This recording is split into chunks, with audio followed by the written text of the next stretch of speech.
a long and dedicated position on voters being informed.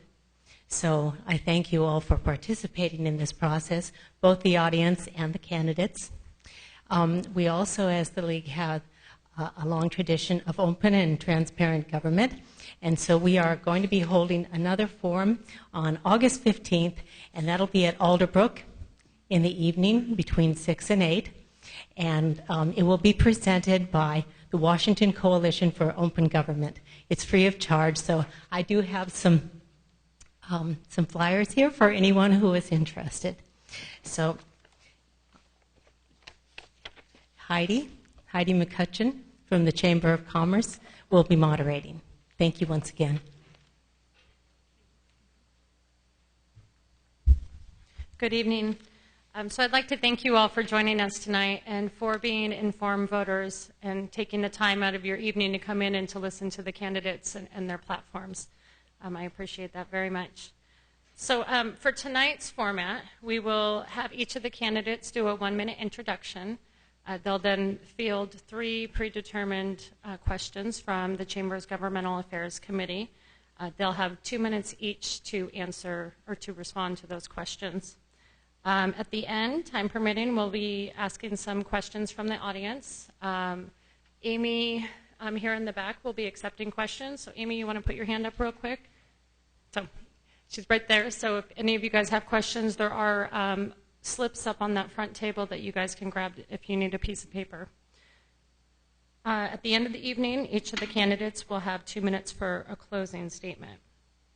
We do have a timer for tonight. As you guys can see right here, Tamara has it.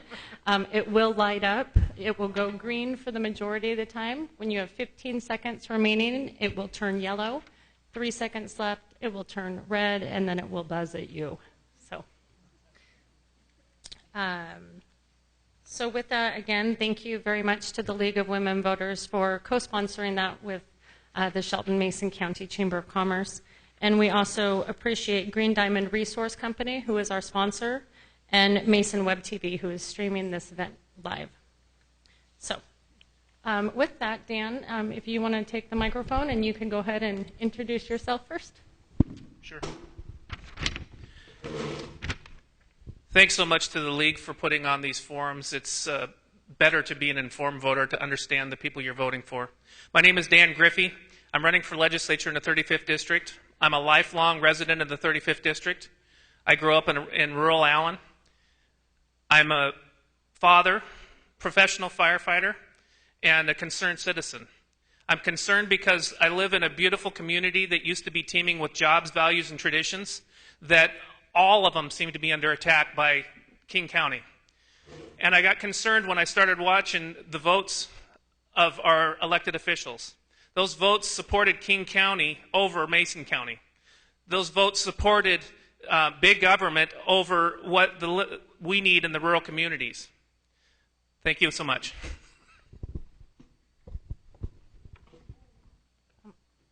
Go ahead and let it run out. I broke it? That could be a problem. You were quick, Dan. What's that? I said you were quick. Okay, I'm Kathy Haig, and I very much appreciate the League and the Chamber putting this on. And by the way, your presentation to Rotary was inspiring. I wish I could be more involved with the Chamber. I'll try and do more. I'm a veterinarian who has been in practice in Shelton here for 34 years. I raised my kids here, put them through Shelton school districts, and put them through public education here in Washington State. I was raised on a farm in northern Ohio, and as a veterinarian, I have done large animal work, and I think I feel very strongly about the way of life that we have and the open spaces that we appreciate and the farming communities that we have left, and there's not a whole lot of them compared to when I first came here. I am in this job because I was a school director at Southside School. I put my kids in public ed and said, gee, I need to get involved and try to make things better. And next thing I knew, I was running for the legislature. I now am there, and thank you very much.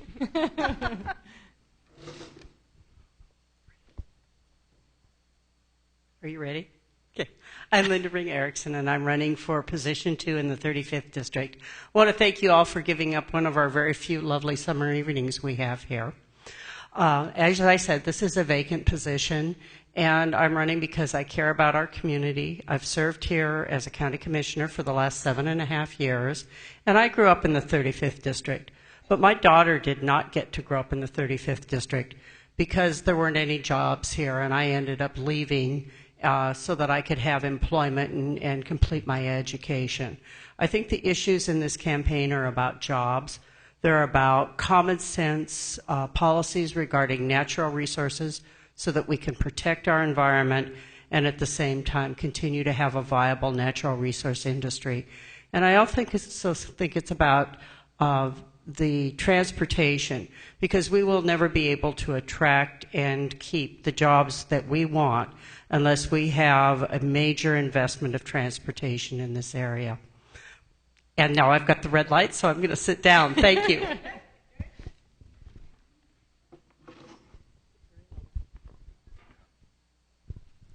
Ready? Condense your life in 1 minute. Go. Yeah. Good evening, everybody. My name is Drew McEwen. Pleasure to be here tonight, and thank you for coming out. My background, real quick, because that's what we got. I came out here in 1994, courtesy of the U.S. Navy, and served 5 strategic deterrent patrols on a couple of submarines out of Bangor. And look back on that as a very positive and lifelong experience that I had. And when I got out of the Navy, went into the investment field, and in 2001, 11 years ago next month, I started my company. Horrible timing, 9/11 hit that we all went through and those struggles, but learned some valuable lessons. And you grow a business in an economy like that, go through the financial crisis of 2008, 2009, 2010, 2011, you learn how to survive, and you get through it. And this is America. We are in a tough time, but we can turn the corner. It's pulling up by the bootstraps, getting the job done. I look forward to serving you and appreciate your support. Thank you.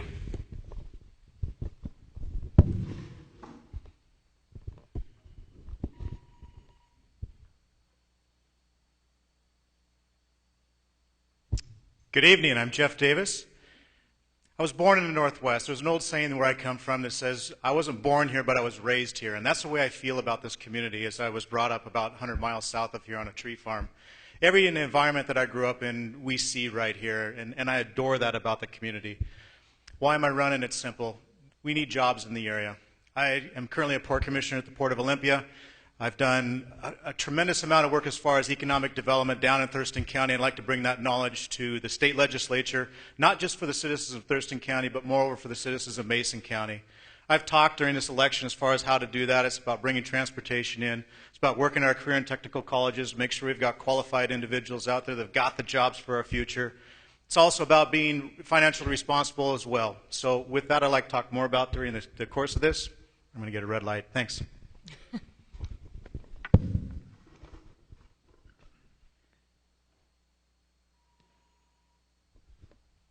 Was that the go button? No. Of course not. My name is Glenn Gaither. I'm also running for 35th Legislative District, Position 2. I am the one independent candidate, and I have a lot of folks coming up to me and saying, hey, why are you running as an independent? Independents don't get elected into office. I think that that's kind of changing right now. A lot of folks are tired of the battles that we have down in Olympia and the lack of the job actually being done. This election and the campaign that we're running on, and we've all talked about, are jobs. We've talked about education, and I'm the one guy that talks about public safety, because being a corrections officer, that's a great concern to me, because I think that our children are in danger. The reality of it, though, the further I get into this election cycle, and the more I'm out here campaigning, I realize that what we're really fighting for is our children's futures. We want them to have a job market to go into when they graduate from school. We want them to have a quality education, so that once they leave school, they have the tools that they need to succeed out in the workplace, whether it's going into skilled labor or going on to college. That was a fast 2 minutes. 1 minute. Oh, one. That was even faster. Glenn, you could go ahead and keep the microphone. I'm going to start down on your end. So the first question that we have for you is, how do you think the legislature should respond to the McCleary decision where the Supreme Court found that our state is not meeting its constitutional obligation to fund basic education. Would you support new revenue sources to fund it? And if so, which specific revenue sources? Well, I was kind of misquoted in the Olympian on this particular subject. I was quoted as saying that I do not agree with the decision to fund public education, which isn't true. I think it should be our first priority, and I think it should be the first thing that we look at when we create our budget. We need to fund education. I just don't like the idea of them telling us that we're actually not giving enough. We're giving 46% of the general fund goes to education. Now, we have a union that runs a public education system, and that union continues to demand more and more monies from the citizens in the state at a time when we're in economic downturn. We cannot afford to give more. I think a better thing to do would be to focus that funding on the child. So I would propose a voucher system for children, so every parent for every child gets a voucher. That way, the money goes directly to the child, which is the point of education, is improve the child's life, and the parent gets to decide what school that child goes to. Okay. I've talked to a lot of parents out there. This is the 2-minute one, right? I've talked to a lot of parents out there that are really unsatisfied with the school system, mostly in Mason County, because we have a lot of drugs pouring into the school system. We have a situation where I heard that we have 150 are not going to graduate because they can't do math. I think that the curriculum needs to be a little bit more challenging, and I think that we need to get parents involved more in the education system. And right now, most people are focused on getting by on a day-to-day basis. They're focused on their income and trying to survive. Again, going to a voucher system puts the resources at the child's feet, and that's where it needs to be. Whether it's a public school, private school, charter schools, which I really believe in. We passed charter schools when Gary Locke was governor, unanimously. Everybody loved the idea. The union came back and sued the citizens out of charter schools. You know, we have a law in this state that requires a 2/3 majority vote to raise taxes. And that's where the citizens came out and said, look, we're not going to pay any more without at least a lot of thought and process going into raising our taxes. But the teachers union, again, is suing us, you know, to get more of those taxes because they think they're being underfunded. If you look at the leadership in the WEA, which are all 6-figure incomes, they're giving themselves a 15 to 20% pay raise this year. Thank you. Do you want me to repeat the question? Yes, please. Sure. How do you think the legislature should respond to the McCleary decision where the Supreme Court found that our state is not meeting its constitutional obligation to fund basic education? Would you support new revenue sources to fund education? And if so, which specific revenue sources would you look at? So how should we respond? The question is we should take the Supreme Court decision and do what it actually states, which means we have to fully fund education. And let me remind you, this is the second time that this has come through the legislature, and it's the second time, or actually the first time, they didn't fully uphold the Constitution on this. So I'm actually somewhat disappointed that the legislature didn't address this last session. I understand that right in the middle of the process, the budgetary process, that this ruling came down. But we have to look at this now. We have to look at this in 2013, and I'm really looking forward to addressing this issue, and I'll talk as far as how we're going to do that in a second. But here's the thing. We have the option until 2016 to address this issue. At least that's what the Supreme Court ruling stated. We can't wait for that. We have to do this now, and it takes leadership to go to Olympia to say, look, education is a priority not just for all of us that are there that have school children or even have grandchildren, but moreover, it's important for us as a state to move forward so that we can have the type of individuals out there working in the community to be successful. Now, funding. I've said it repeatedly that all options need to be put on the table. For me to stand here and say that we're going to go after this particular funding mechanism or that funding mechanism, I can't do that here, because the realities of it is as many as you know, when you start a new job, you find out things while you're there. And I would like to say that I have the silver bullet as far as how we're going to fully fund education, but I will tell you this. It's a priority, and it should be priority number one, not just because it's a Supreme Court ruling, but as I am a father of 3 school-age children, it should be a priority for all of us. So my answer is all options need to be put on the table, and I look forward to looking at every single option as we try to figure out how we're going to fully fund that. Thank you. If it's easier, just raise your hand when there's 36 seconds, sure. When there's 30 seconds, Tamara, if it's easier. Okay. Okay. Sure. Drew, Okay. did you want me to repeat the question? No, I'm good. Okay. The state constitution demands and requires that we fully fund K-12 education. It is the only constitutional requirement when it comes to our budget for funding. Ladies and gentlemen, there's been a failure to govern in this state and a failure to lead in the House of Representatives, and I'm sick and tired of it. Our education system is broken and it needs to be fixed. Right now, only 59 cents out of every education dollar makes it to the classroom. Both of my sons have gone through this building. Wonderful teachers, and I stand behind them, and we need to empower them. But the heavy-laden bureaucracy and unfunded mandates placed on our local school districts needs to stop, and we have to have local control, empower our teachers, empower our parents, so that our children, when they leave here, they have the tools and the resources they need, whether they want to pursue a 4-year degree, a technical college, the military, or go right into the job market.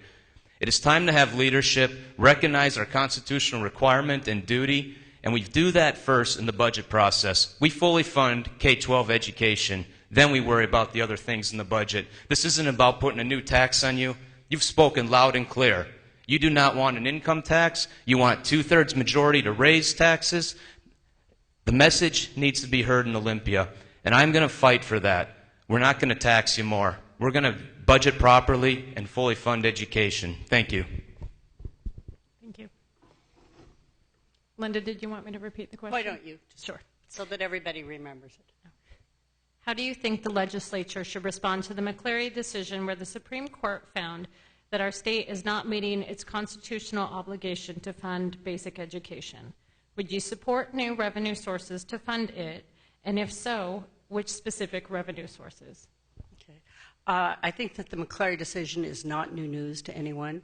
We've known for a long time that the number one priority of this state is to fund education, and we need to figure out how to do it. I, at this point, don't support any new revenue streams for it. I do think that we can restructure state government and look for efficiencies, particularly partnerships between counties and cities in the state where we're frequently duplicating some services, find ways and find out how much money can be saved through those, and then look at what has to be cut to fund education. I'm lucky enough to have been a product of the schools in Washington State when they were the best schools in the nation and when our nation had the best schools in the world. And I think we can do that again, but it's going to take some civic involvement. It's going to take people being interested about what's going on in education and a willingness for us all to understand what really works in education in today's world. So I'm not sure that it's about more money, but I think it is about looking at what money we have and what we know about when education works well and how to make that happen here. Thank you. Thank you. Well, this is a really tough issue, and having been in the legislature for the last 14 years with a focus on public education, I can tell you it's not simple. And none of these answers are going to be here tonight. It's going to take a lot of work. We've worked very hard to make sure that every child has the opportunity for a quality education.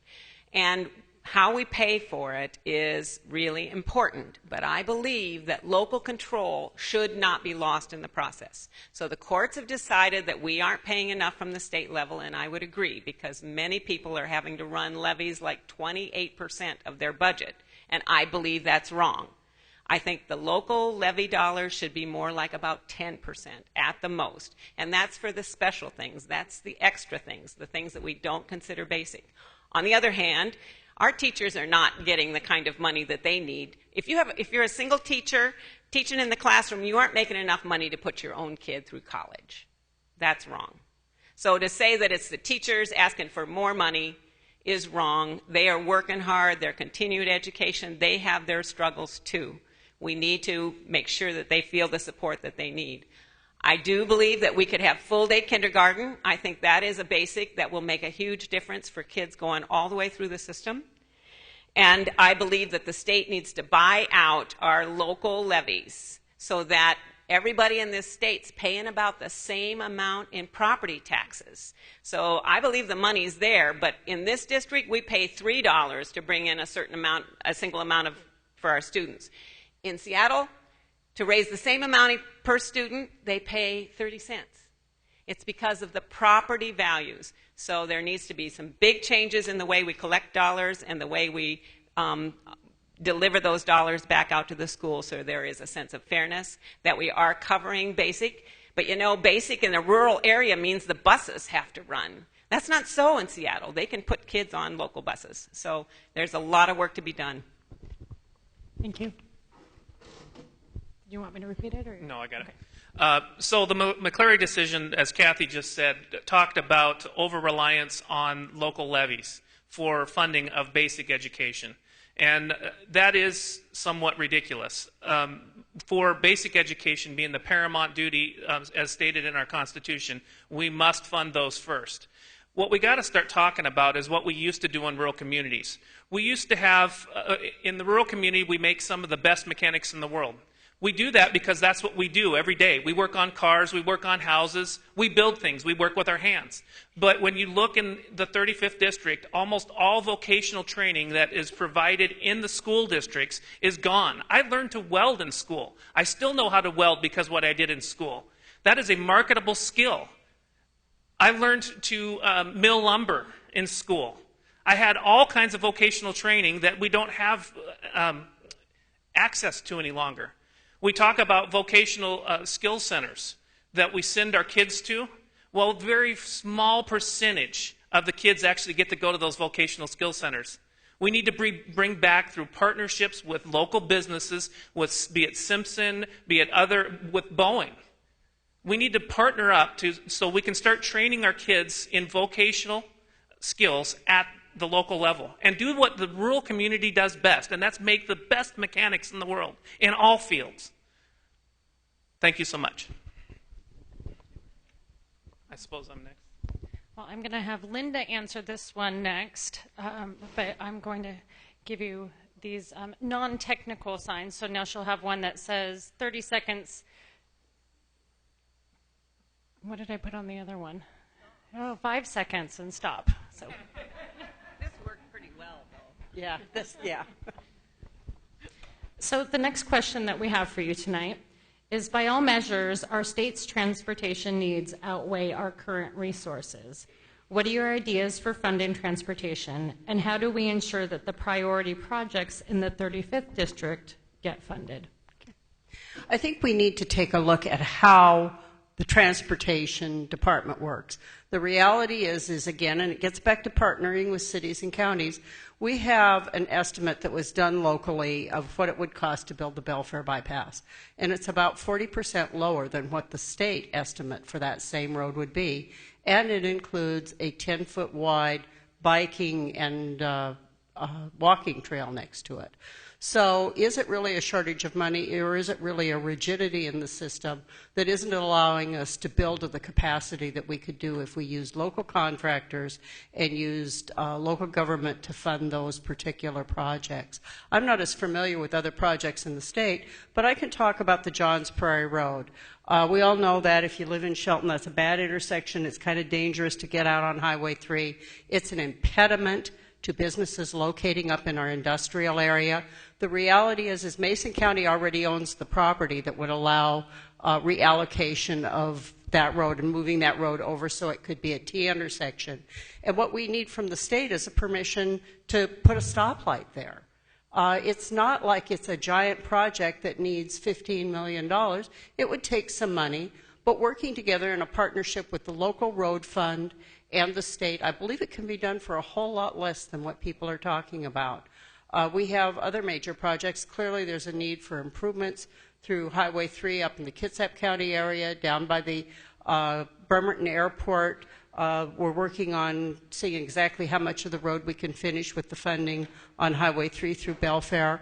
If anybody's never driven through Shelton before and tries to do it on Highway 3, I challenge you to do that without getting lost or stuck in an intersection you don't want to be in. And that's just part of working with a city in that case to solve a problem that the city knows is a problem and we all know is a problem. So I'm not sure that it's about money so much as it's about looking for how we solve problems. Thank you, Linda. Drew? Thank you. Transportation is vital to this district. It's vital to any district. You have to have a strong infrastructure to have a strong business economy and a strong job market. So how do we fix this? Well, let's go back to I think it was 2000 or 2001. A blue ribbon panel was established to reprioritize DOT. Two priorities with measurable results that were put into that blue ribbon commission were freight mobility and congestion relief. In 2008, the state Senate passes a bill that the House concurred with and the governor signed that took away those as priorities of the DOT, and now we have fluffy terms out there like move people that don't define, and there are no measurable results tied to those. So is it any surprise that we don't have congestion relief and freight mobility as priorities to this district and every other district in the state? Is it any surprise that Seattle gets a bulk of money to take down the viaduct, build a tunnel, and reduce it by a lane? It's making the problem worse. Why don't we have a Belfair bypass? It's not a priority of the DOT. We need legislation to reprioritize the DOT that gives measurable results, that ties the money to congestion relief, freight mobility, so we can have a strong economy. And one of the key things that I'd like to see ended in the DOT is charging sales tax on our own DOT projects. It's just robbing Paul to pay Peter. And those kind of things need to stop. So, number one, reprioritize DOT, and let's look at how we are paying for these things. And the ongoing study after study after study, we've spent a lot of money studying the Belfair bypass, and you're still stuck on Friday afternoon. So let's get some leadership and let's get this done. Thank you. Thank you. You may know I'm a longshoreman. I was a political director for our group for about 8 years. And as crazy as that sounds, part of my job as a political director was working on freight mobility and transportation issues. So when I came into some of the Senate committees, some of the House committees talk about transportation needs in the state, all along they'd say, well, wait a minute, how do you know so much about this? Well, I'm a longshoreman. What's that have to do with anything? Well, we move goods. We move product from one place to the other, and we're trying to get this stuff off the dock in an efficient manner. So it was somewhat odd that I would have somewhat of an expertise on freight mobility throughout this state. So I'm going to tell you this. There is money in the state to do a lot of the projects that we have to need funding for in Mason County and in the whole 35th right now. The problem is most of this money goes strictly for the I-5 corridor, King County, and Clark County. And the reason why I say that is because they have a loud voice, and there's a lot of people over there, and it seems like the transportation needs over there are greater than what they are here in the 35th District. And I got to tell you, I don't see it that way. I see the transportation, one of the biggest impediments for growth and jobs in the 35th District here is our transportation infrastructure.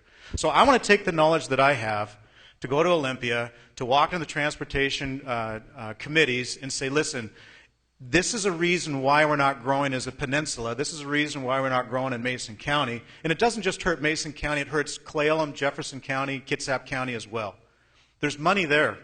It just needs somebody that's going to go down to say, we need to redirect it over into this area. Because if we don't, we're still going to be paying for this giant hole that's being built in King County right now, which, quite frankly, all of us are. We're paying for a tunnel. We're paying for I-5, and we use that. Yeah, we do. But we need that money over here. That's what I'm hoping to do for all of us.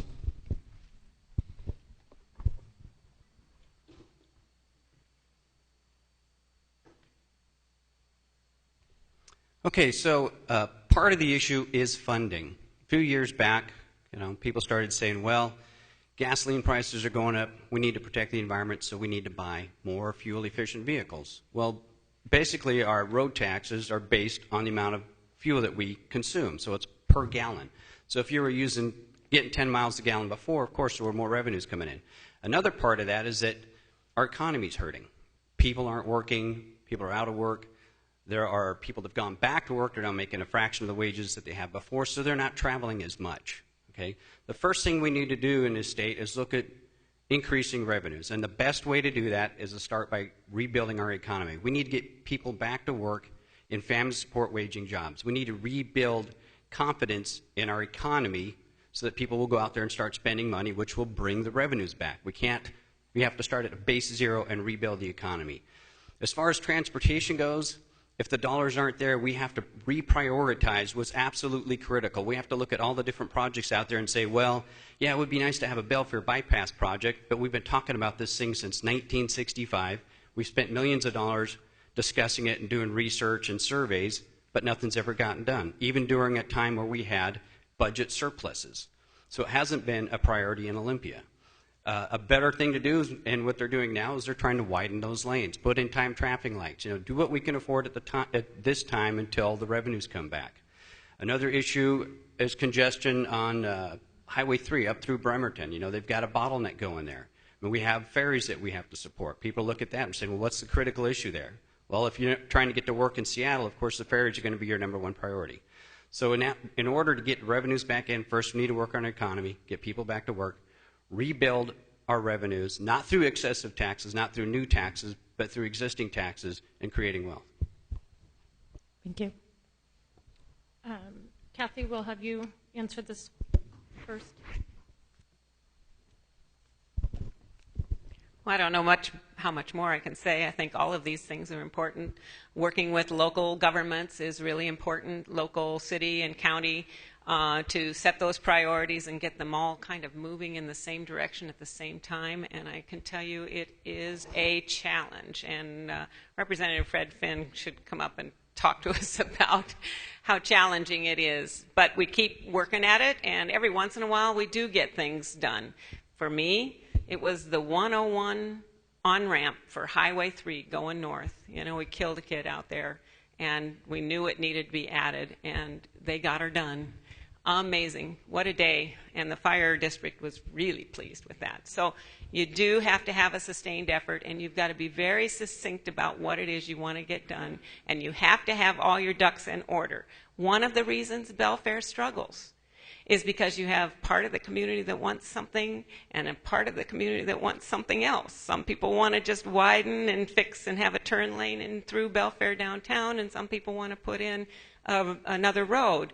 And so the state DOT kind of uses that as, well, when you guys figure it out, you let us know. So we really have to come together and work with our local public entities to be able to be very clear and very direct about what we need, and we have to get an agreement on how much it's going to cost, because when you write a transportation budget, there's a dollar sign right there. You can't say, well, we think it might be, no, maybe this. And that's a hard thing to do, as well as the changes in the amount of money that we are raising, because cars are driving with a lot less gas. We ask them to do that. That's a good thing. But it really cut down on the amount of money that we have for planning projects out in the future. It's a real challenge. All of these things are true. I'm impressed. And I will work more with whoever has better ideas, too. It's tough. Thank you. One more time. Sure. By all measures, our state's transportation needs outweigh our current resources. What are your ideas for funding transportation, and how do we ensure that priority projects in the 35th District get funding? In the 35th District, it is a tragedy that we haven't done some of the simple funding for highway infrastructure that we should have. The Belfair Bypass has been studied and studied and studied. I think we have to think outside the box when it comes to that. We have forest product providers that build roads all the time. Why aren't we partnering with the forest products people to work to build the road, a scratch road? We used to do this in Mason County all the time. We would build a scratch road, then we would splash coat it. And then after we splash coat it, then we would work to improve it. I couldn't agree with Drew more. Why are we making DOT pay sales tax? It's a tax on a tax. We've got to think outside the box. We can be smarter about how we do these things. I think it's very curious that we are encouraging people to change their behavior. We want you to buy more fuel-efficient cars, knowing that the sales tax collected from the gas tax actually pays for the infrastructure. It is kind of ridiculous. What we invested in King County, we should have told King County no to that tunnel. What we did was sacrifice the money that could go to the 35th District and gave it to King County. And it's exactly what I keep talking about. We've got to have representatives that stand up and say, no, King County, you don't need a tunnel. You don't need a tunnel that doesn't work. That tunnel is going to reduce lane miles. We've got to change the priority of DOT to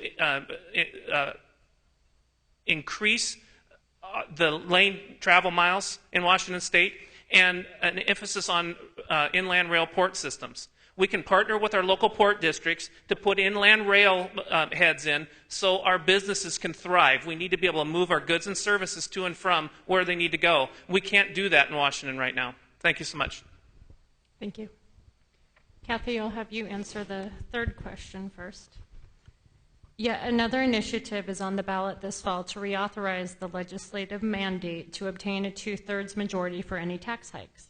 Would you or would you not support a constitutional amendment to require that majority, and why or why not? Thank you for that question. I would not support it. For example, just trying to get 60% on school levies was really the main reason I ran for the legislature, was to change our Constitution to a 50%. 50% plus one is as democratic as you're going to get. And I really studied the issue and really looked at it. When you make it 60%, you actually empower the minority.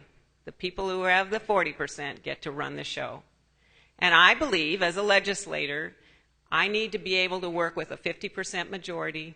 And if I take a vote that you don't like and does the wrong thing for this community, then vote me out. That's the process that was put in place. So, on the other hand, if we want to go to 60%, if somehow we've changed our mind from what our founding fathers put in place, and we go to a 60% majority rule, then the 60% should probably be there for all initiatives, even the one that is making it 60% for the legislature. 60% for all initiatives, 60% for any bill that increases taxes, and oh, by the way, 60% for any bill that reduces taxes. We're trying to reduce taxes on businesses by giving them, they call it loopholes, by giving them a break so they can get going and get started and get their feet on the ground before they have to pay taxes in a higher amount. But now we're going to have to try to take that away so they're paying the same amount. And there's a lot of work to be done there. But we all should live, I believe, by the same standard. And I think 50% works. Thank you. Oh, Dan next. Do you want me to repeat that? No. I would absolutely support a 2/3 majority vote, and quite frankly, because 70% of this district said so several times over. It is time we listen to what the voters in the district say and vote with them. It's called representative, not dictator. If we didn't have a 2/3 majority, we would have $15 billion in new taxes. $15 billion that they wanted to collect on us. In these tough economic times, it is not time to raise taxes. It's time to get out of the way of the citizens. It's time to get out of the way of our businesses and reduce taxes. We have got to do these things. Whether Washington State is an economic powerhouse or not is a choice. The choice is reduce taxes and regulation imposed on business, bring private wealth back to Washington State instead of kicking it out of the state. That's how you do these things. If we put people back to work in Washington, just going back to the unemployment rates we had in 2007, that's an extra added $1.5 billion of revenue to the state of Washington. That's how we should be talking about getting more revenue to the state of Washington, having more people pay into the system instead of less. Thank you so much. Thank you. We'll have Jeff Davis answer the next. So to the question of am I in favor of a 2/3 majority, the answer is no. Kathy, or Representative Haig, had kind of highlighted some of those. Well, I'll just go over them just a little bit more. As I see it, we live in a democracy. That's, as far as even going back to middle school, just like this one, that means that you have a simple majority, 50% plus one.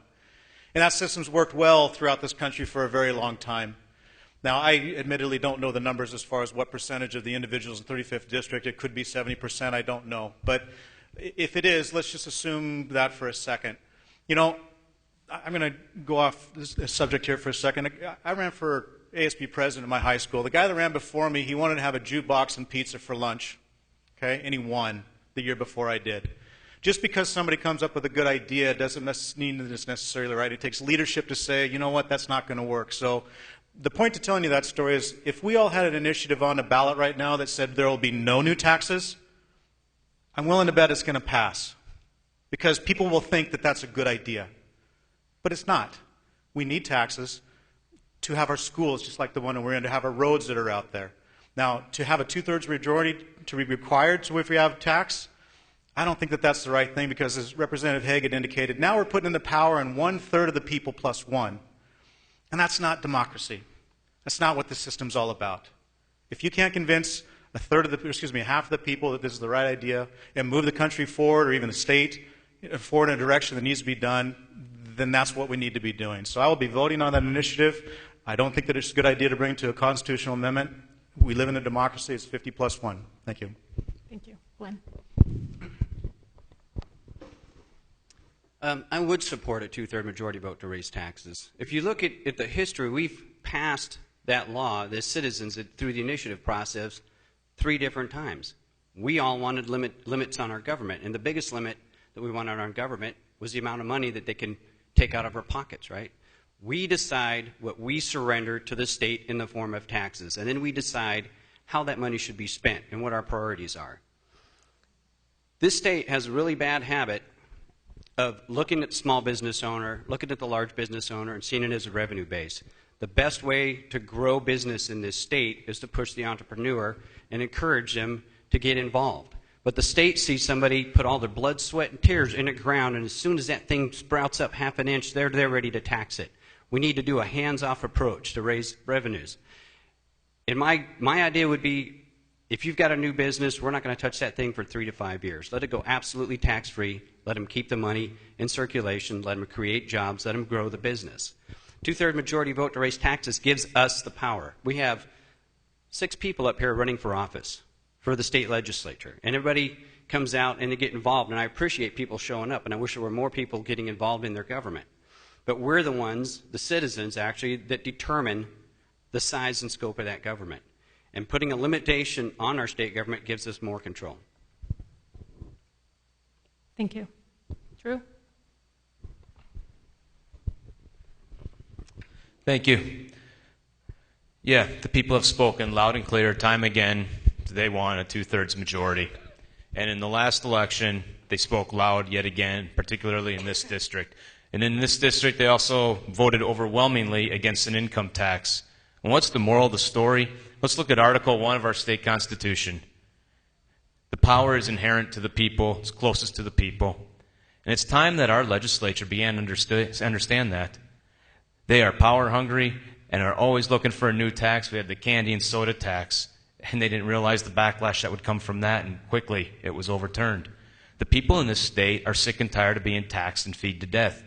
The bottom line is our legislature does not live within its means. It has a screwed up budgetary process that needs to be fundamentally taken apart and started from a zero-based budgeting system and quit looking to the people for more money. And you know what? When there is a critical need, in my fire district, in Fire District 6, our last levy passed with a supermajority. And so when it has made sense, the people have said, yeah, okay. And I look at that, and that makes complete sense to me, and I voted for that. I voted for that tax. But the people do not want it to be easy for the legislature to put further burden on the people of this state, and I stand behind them on that. Thank you. Linda? I think that the voters have spoken, and I'm pretty clear on that. But the reality is in an initiative, very rarely does the exact right question get asked. And so if you are, in fact, empowering the minority to not be able to raise taxes, shouldn't you also empower the minority to not be able to lower taxes? Because I think that anytime you talk about taking people's money and talk about what you're going to do with it, it should be a very, very difficult conversation. So I can't say that I come out with a big favorable, yeah, I think this is great. But the reality in my mind is the right policy conversation to have is the test the same to raise taxes as it is to lower them? Because we want to have a thoughtful conversation about the future of our state. A lot of people talk about what gets done to business or what doesn't get done for some other interest group. Let's really have the right conversation about how we raise the money, or if we are going to, in fact, give a reduction in the taxes. Thank you. At this point, we'll take a quick 5-minute break. If any of you do have questions that you'd like to see asked, please make your way to Amy, or you can bring them up to me as well. So, thank you. We're going to take a quick break here. As you heard Heidi talk about, we'll be back with more from Oakland Bay Junior High. In just a moment, you have been hearing directly from the candidates for 35th District State Representative position number 1 and position number 2. And we'll get back to that in just a moment.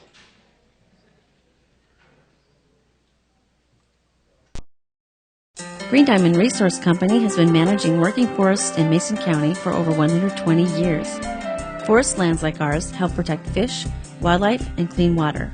At the same time, we supply wood to mills throughout western Washington and beyond. Whether it's protection of habitat, planting young trees, or providing family wage jobs here in Mason County, stewardship is a basic value at Green Diamond. Green Diamond Resource Company, setting the standard in working forests.